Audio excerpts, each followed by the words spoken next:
Hello मेरे प्यारे students, क्या हाल चाल। हमें उम्मीद है आप सब स्वस्थ होंगे, मस्त होंगे और सबकी पढ़ाई एकदम शानदार तरीके से चल रही होगी। तो क्लास 11 के भौतिक विज्ञान में एक बार फिर हाजिर हैं अध्याय 5 को लेकर। चैप्टर का नाम है गति के नियम। आवेग, आवेग तथा संवेग संबंध, न्यूटन गतिविषयक नियम व उदाहरण, रेखीय संवेग संरक्षण नियम तथा उसकी उत्पत्ति। तो शानदार तरीके से इस चौथे लेक्चर में कंप्लीट करने वाले हैं। तो आइए शुरुआत करते हैं सेशन की। तो कह रहा आवेग, आवेग होता क्या है? जब बहुत बड़ा बल किसी वस्तु पर क्या हो बहुत कम समय के लिए क्या लगाया जाता है तो बल और समांतराल के गुणनफल को ही क्या कहते हैं? आवेग कहते हैं और इसे आई से प्रदर्शित करते हैं। तो जब बहुत बड़ा बल, जब जब जब बहुत बड़ा बल, जब बहुत बड़ा बल यानी बहुत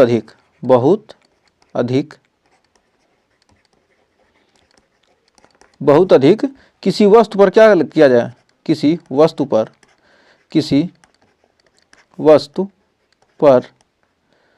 अति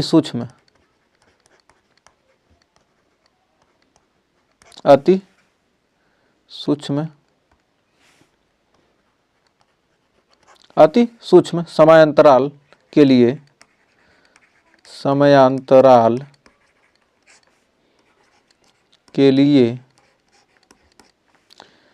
लगता है तो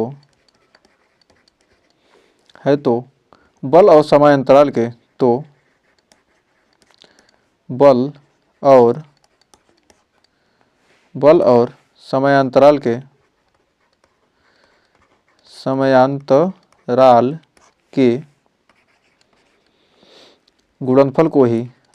के गुणनफल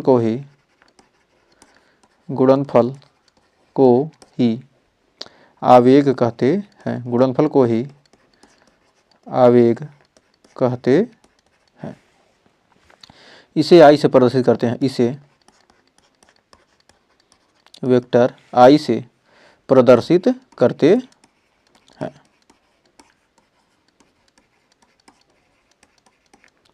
इसे वेक्टर आई से क्या कहते हैं? प्रदर्शित करते हैं।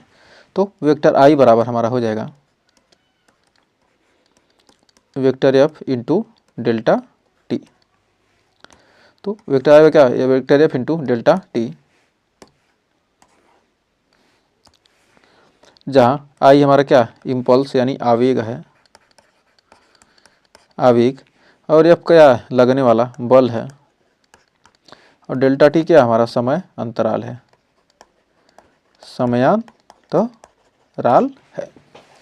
तो उम्मीद है यहाँ तक कोई डाउट नहीं होगा। तो इसका मात्रक क्या हो जाएगा? न्यूटन सेकेंड मात्रक हो जाएगा।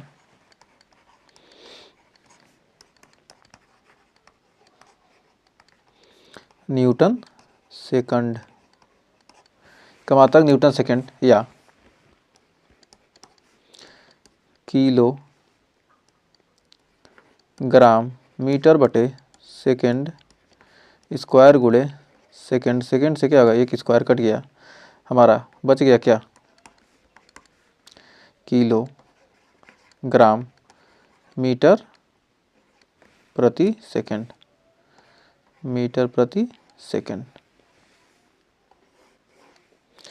फिर हमारा हम जानते हैं कि यह बराबर क्या होता है? यह बराबर यम ए। यम में से क्या होता है हमारा? ये हमारा किलो न्यूटन कैसे आया? यह बराबर क्या होता है? यम में ये हमारा क्या है? बल है, बल। और इसका मात्रक क्या जाएगा? इसका मात्रक होता है मात्रक, इसका लिखेंगे तो क्या होगा? द्रव्यमान है, यह हमारा क्या? द्रव्यमान है, तो यह द्रव्यमान का किलोग्राम, और त्वरण क्या है? त्वरण मीटर प्रति सेकंड स्क्वायर। तो इसका मात्रक हमें मिल गया। या बल का मात्रक होता क्या? बल का मात्रक होता है क्या होता है? न्यूटन। तो न्यूटन ही क्या कहते हैं? इसको कहते न्यूटन को ही कहते हैं। ये क्या है हमारा? एसआई मात्रक, एसआई मात्रक।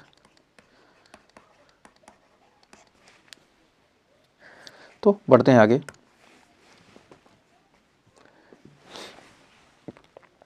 अब हम सीजीएस पद्धति में इसका मात्रक निकालते हैं। तो हमारा क्या होगा? यह बराबर क्या होता है? यह बराबर एम ए। तो सीजीएस पद्धति में हमारा इसका मात्रक क्या हो जाएगा?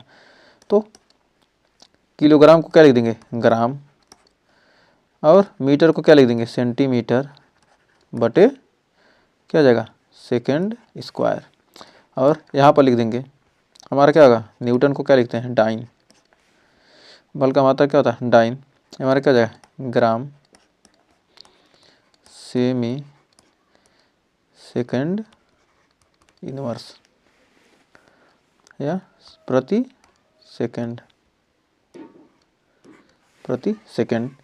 या इसका मात्रक क्या हो जाएगा, मात्रक इसका हो जाएगा डाइन सेकेंड,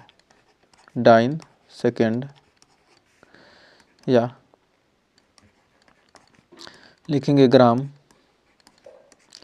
बटे सेकेंड स्क्वायर गुणे सेकेंड स्क्वायर कट जाएगा, और यहाँ पर क्या आ जाएगा हमारा आ जाएगा इतना, यहाँ पर आ जाएगा हमारा ग्राम सेंटीमीटर प्रति सेकेंड, ये हमारा क्या हो जाएगा मात्रक हो जाएगा। ये सब क्या हो जाएंगे ये CGS में हो जाएंगे, CGS पद्धति के अनुसार ये हमारा क्या है CGS पद्धति के अनुसार दोनों क्या है मात्रक है, और ये क्या हमारा SI मात्रक हैं, SI पद्धति के अनुसार क्या ये मात्रक थे, और ये हमारे क्या थे CGS पद्धति के अनुसार। तो आइए बढ़ते हैं आगे। अब जानते हैं यह राशि कैसी है, जो हमारी इम्पल्स आवेग क्या है हमारा सदिश राशि है, सदिश राशि। तो सदिश राशि क्या होगा, इसका दिशा क्या होगा, दिशा इसकी दिशा हो जाएगी बल जिधर लगेगा उसी दिशा में क्या होता है यह भी लगता है, तो बल की दिशा, बल की दिशा क्या होती है इसकी दिशा होती है, इसका बीमी सूत्र क्या होगा, बल का मात्रा क्या है mLT - 2, और समय का क्या हो जाएगा t, तो हो जाएगा mLT - 1। तो अब आइए देखते हैं आवेग तथा संवेग में संबंध। बेसिक में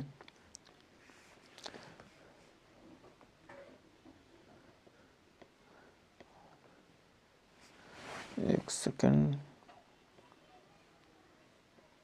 सबसे पहले बेसिक जान लेते हैं, उसके बाद आवेग तथा संवेग में क्या करेंगे संबंध। हम समाकलन में यदि हम क्या करेंगे एक का समाकलन करेंगे, एक का क्या करते हैं हम समाकलन करते हैं तो क्या मिलेगा dx हो जाएगा, और a का, और हमारा समाकलन का सूत्र होता है यदि क्या x का पावर n dx, इसका समाकलन करना हो तो हमको क्या करना पड़ेगा, किसी भी संख्या का क्या है यहाँ जो हो यहाँ उसका समाकलन करना है, तो हम क्या करेंगे x का पावर n+1 बटे n+1, यदि 1/x dx इसका समाकलन होता है हमारा क्या log x, यदि यहाँ पर a और क्या हो dx तो इसका समाकलन हो जाएगा हमारा ax, ये क्या है हमारा अचर राशि है, तो कैसे हो रहा है ये हमारा क्या होगा यहाँ पर समाकलन करेंगे a dx का, तो ये हमारा क्या हो जाएगा बाहर आ जाएगा, ये हमारा क्या हो जाएगा यहाँ पर हो जाएगा बाहर, और बचेगा dx यहाँ यानी 1 है, तो यहाँ पर हो जाएगा a × 1 dx, और 1 का समाकलन क्या होगा x, तो हमारा हो जाएगा यहाँ पर ax। तो उम्मीद है यहाँ तक कोई डाउट नहीं होगा। पुनः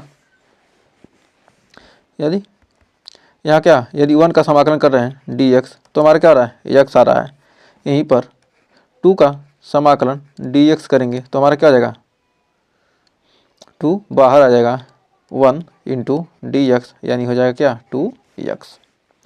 यदि यहाँ पर 3 है 3 और dx है तो 3 हो जाएगा क्या बाहर 1 × dx यानी हमारा क्या आ जाएगा 3x। 4 है तब भी क्या आएगा हमारा 4 × dx, यहाँ क्या आ जाएगा 1, तो हमारा क्या आ जाएगा यहाँ पर हो जाएगा 4x।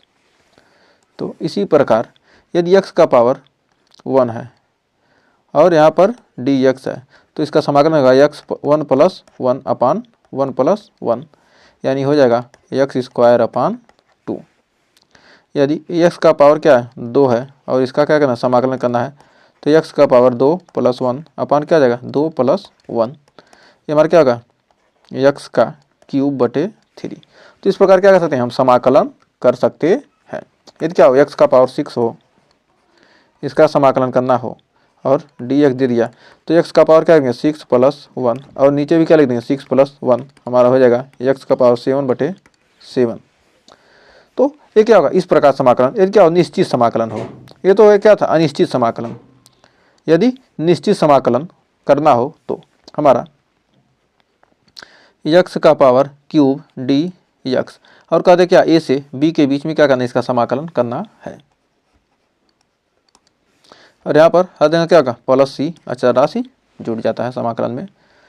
तो हम यदि यहाँ पर करते हैं क्या, तो हम यहाँ पर करना है तो क्या हो जाएगा, x का पावर 3 + 1 अपान क्या हो जाएगा 3 + 1।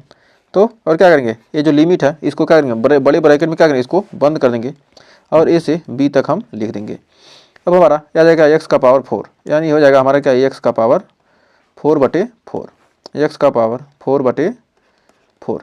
अब यहाँ पर लिमिट रखेंगे तो हमारा क्या हो जाएगा, ऊपर वाला पहले रखेंगे तो हमारा क्या होगा, b का पावर 4 बटे 4 माइनस x के यहाँ पर क्या रखेंगे, 1 रख देंगे तो a का पावर 4 बटे 4। ये हमारा क्या हो जाएगा, आंसर हो जाएगा। तो उम्मीद है यहाँ तक आपको कोई डाउट नहीं होगा।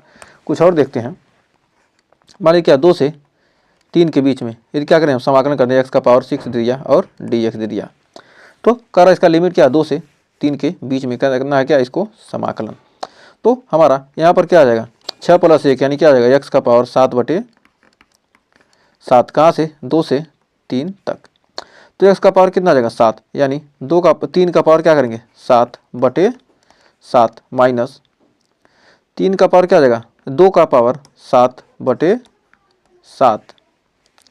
तो इसको क्या करेंगे, इसको हल कर देंगे, 3 का पावर 7 और 2 का पावर 7 का मान निकालेंगे, तो जो भी आएगा क्या करेंगे यहाँ पर लिख देंगे। तो हल करना आपको पता ही है, बस हमको क्या करना, समाकलन थोड़ा सा आपको समझा रहे हैं जिससे क्या हो, आपको क्लियर हो जाए। तो 5 से 7 के बीच में तो करना है, तो x का पावर क्या जाएगा, हमारा x का पावर क्या जाएगा 2 है तो क्या होगा 3 बटे 3, और 5 से 7 के बीच में करना है। तो यहाँ पर क्या होगा, ऊपर वाला पहले अपर लिमिट और लोअर लिमिट। तो अपर लिमिट क्या 7 का पावर 3, और यदि आप क्या मैथ वाले स्टूडेंट है तो आपको ये सारी चीज़ तो आ ही रही होंगी, नहीं पढ़े होंगे तब भी आप यहाँ सीख जाएंगे। तो 5 का क्या करेंगे, 5 रखेंगे इसके जगह पर बटे 3। तो इस प्रकार क्या कहते हैं, आप समाकलन लगा सकते हैं। तो अब आइए जानते हैं आवेग तथा संवेग में संबंध। अगला हमारा है आवेग तथा संवेग में संबंध। तो न्यूटन के गति विषयक द्वितीय नियम से हम जानते हैं, अब यहाँ पर उसी का यूज होगा जिसका हमने इंतजार पढ़ा है, जिसके लिए न्यूटन के गति विषयक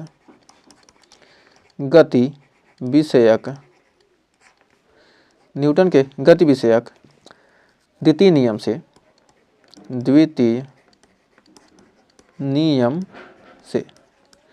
न्यूटन के गति विषयक द्वितीय नियम से हमारा जो होता है बल बराबर क्या था, बल संवेग परिवर्तन की दर के क्या होता है बराबर होता है। किसी वस्तु पर लगने वाला क्या संवेग परिवर्तन की दर के क्या होता है बराबर होता है। तो न्यूटन के गति विषयक द्वितीय नियम का था क्या, हमारा संवेग परिवर्तन की दर क्या आता है, संवेग परिवर्तन की दर को क्या कहते हैं बल कहते हैं। तो हमारा यह बराबर हो जाएगा क्या, यहाँ पर हो जाएगा dp बटे dt। तो चूंकि यहाँ पर लिख सकते हैं f इंटू dt बराबर हो जाएगा यहाँ पर dp, f इंटू dt बराबर क्या हो जाएगा dp। तो यहाँ पर हम करेंगे समय t1 से, dt का मतलब क्या होगा समय t1 से समय t1 से t2 तक बल के कारण संवेग में परिवर्तन तक, बल के कारण संवेग में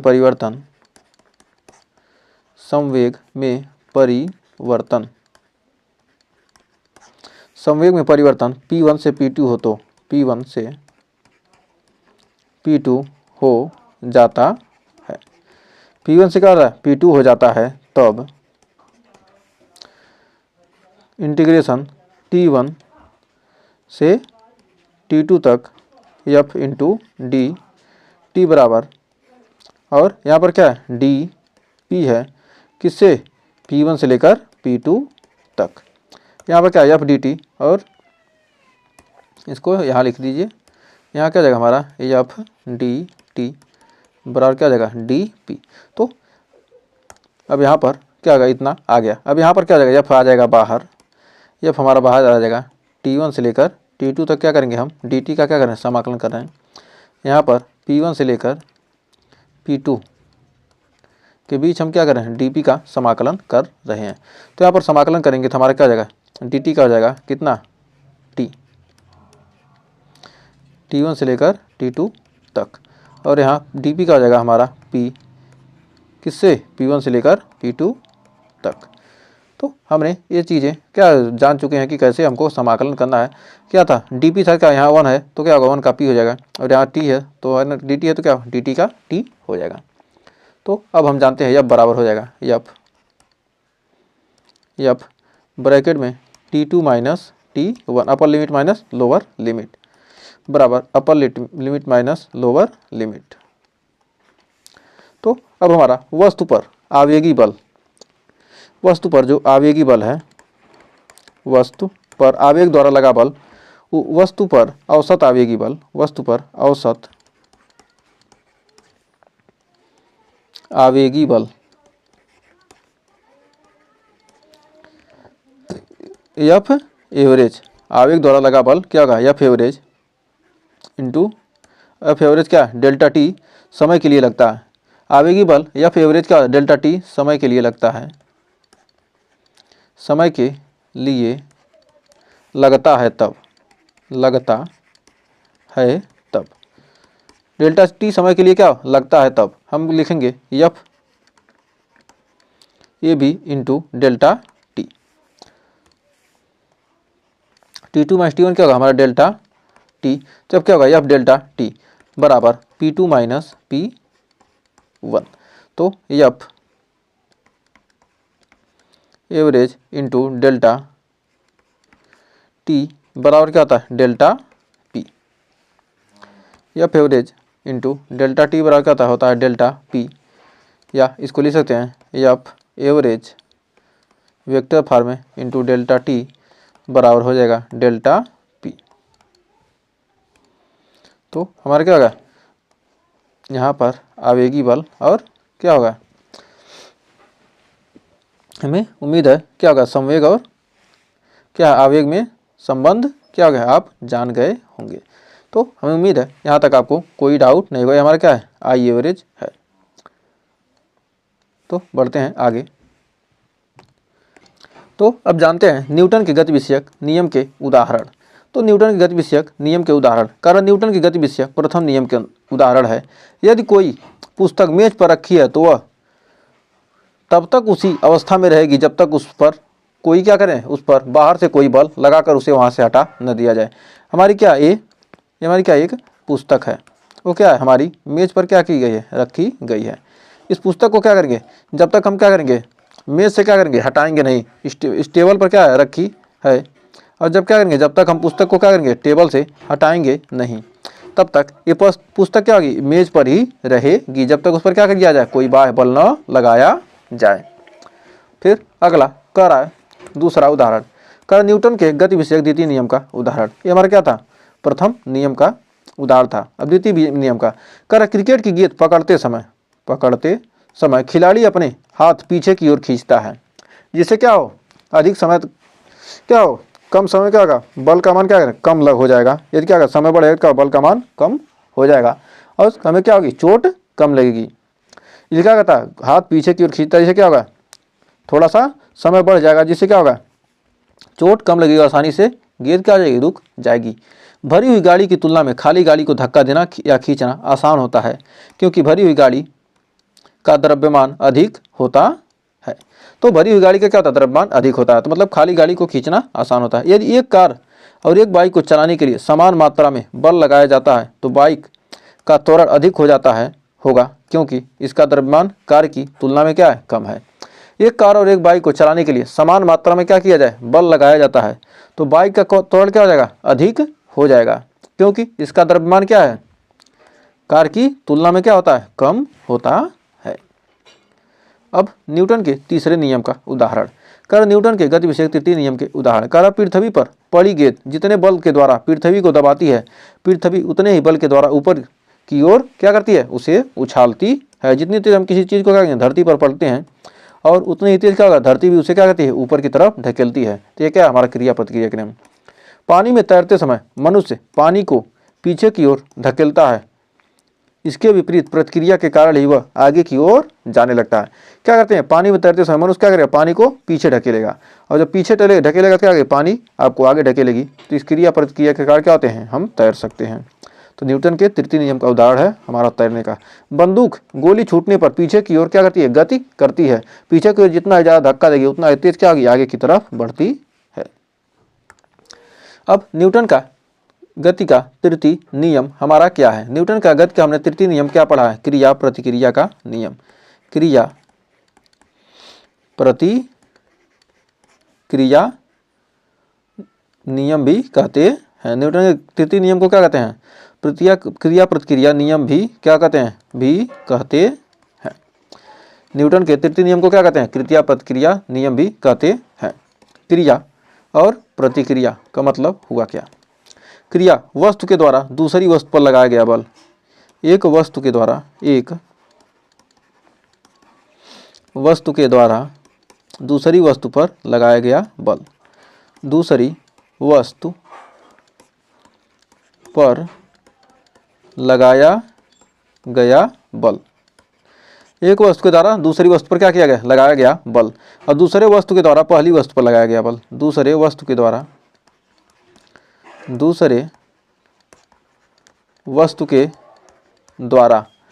पहली वस्तु पर लगाया गया बल।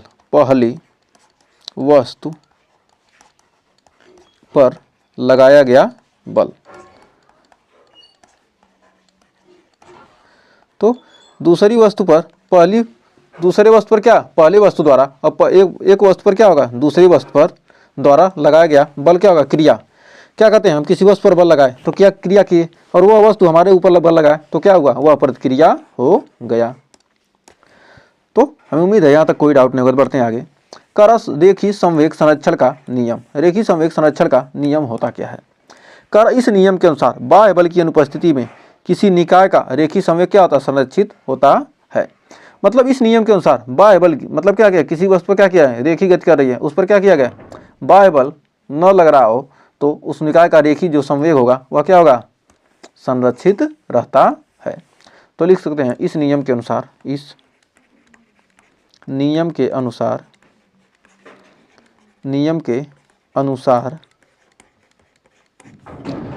बाह्य बल की अनुपस्थिति में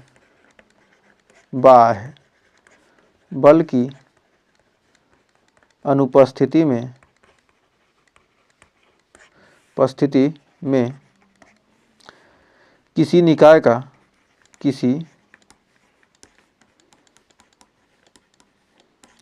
का रेखीय संवेग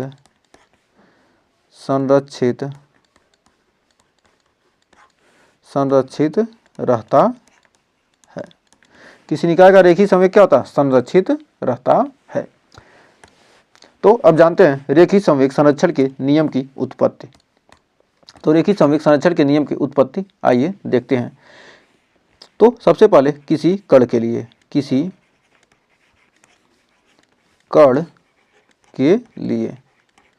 कोई कण है, उसके लिए रेखीय संवेग संरक्षण के नियम की क्या करेंगे, हम उत्पत्ति करेंगे। यदि एक कण पर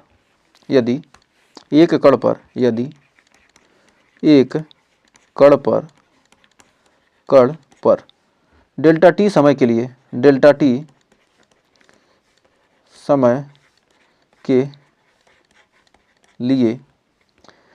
F बल लगता है,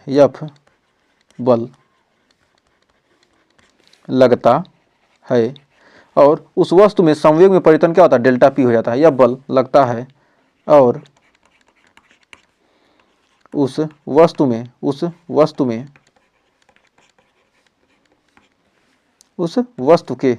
वस्तु के संवेग में परिवर्तन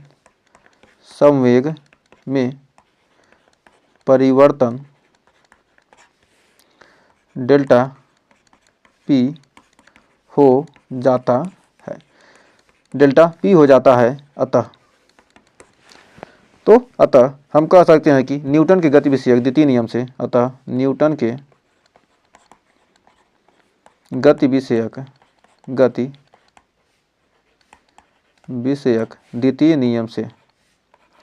द्वितीय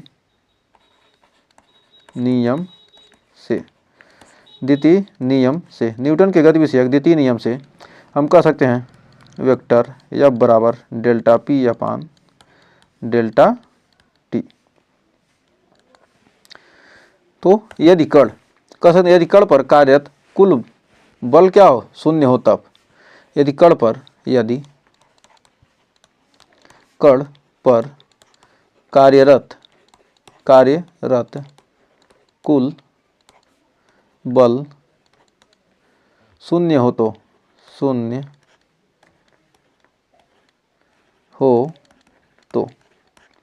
यदि क्या हो, कुल बल शून्य हो तो हमारा वेक्टर F बराबर क्या हो जाएगा, 0। और लिख सकते हैं डेल्टा P अपान डेल्टा T बराबर क्या हो जाएगा, हमारा हो जाएगा 0। तो डेल्टा P बराबर की भी हमारा क्या हो जाएगा, 0 हो जाएगा। P इक्वल टू हमारा क्या है, नियतांक। P इक्वल टू नियतांक। अतः किसी कण पर कह सकते हैं किसी कण पर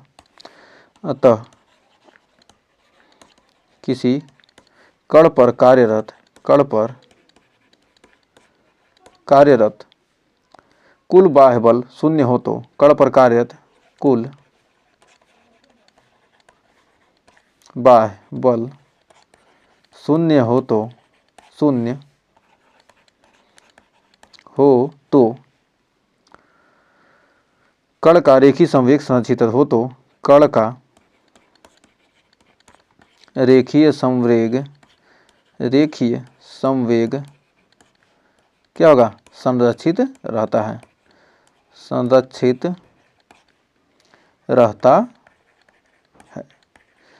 तो कण का रेखीय संवेग क्या होगा, संरक्षित रहता है। तो हमें उम्मीद है यहाँ तक आपको कोई डाउट नहीं होगा। तो आइए जानते हैं, एक होमवर्क देते हैं। बस आज के लिए इतना ही। एक होमवर्क है आपके लिए, रेखीय संवेग का मात्रक क्या होगा। ये हमारा क्या है, आपका होमवर्क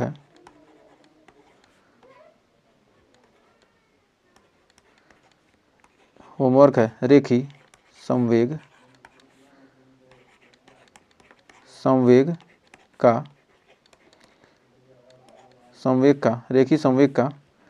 रेखीय संवेग का क्या करना है, आपको 2 चीज़ें बताना है, मात्रक और बीमा।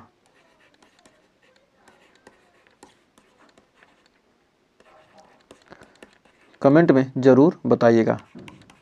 कमेंट में आपको क्या करना है, ज़रूर बताइएगा। और आपने वीडियो को यहाँ तक देखा तो आपका बहुत बहुत धन्यवाद। और सेशन अच्छा लगा तो सेशन को लाइक शेयर कीजिएगा, और चैनल पर पहली बार किए चैनल को सब्सक्राइब जरूर कीजिएगा। तो मिलेंगे नेक्स्ट वीडियो में कुछ और टॉपिक के साथ। तब तक के लिए टेक केयर।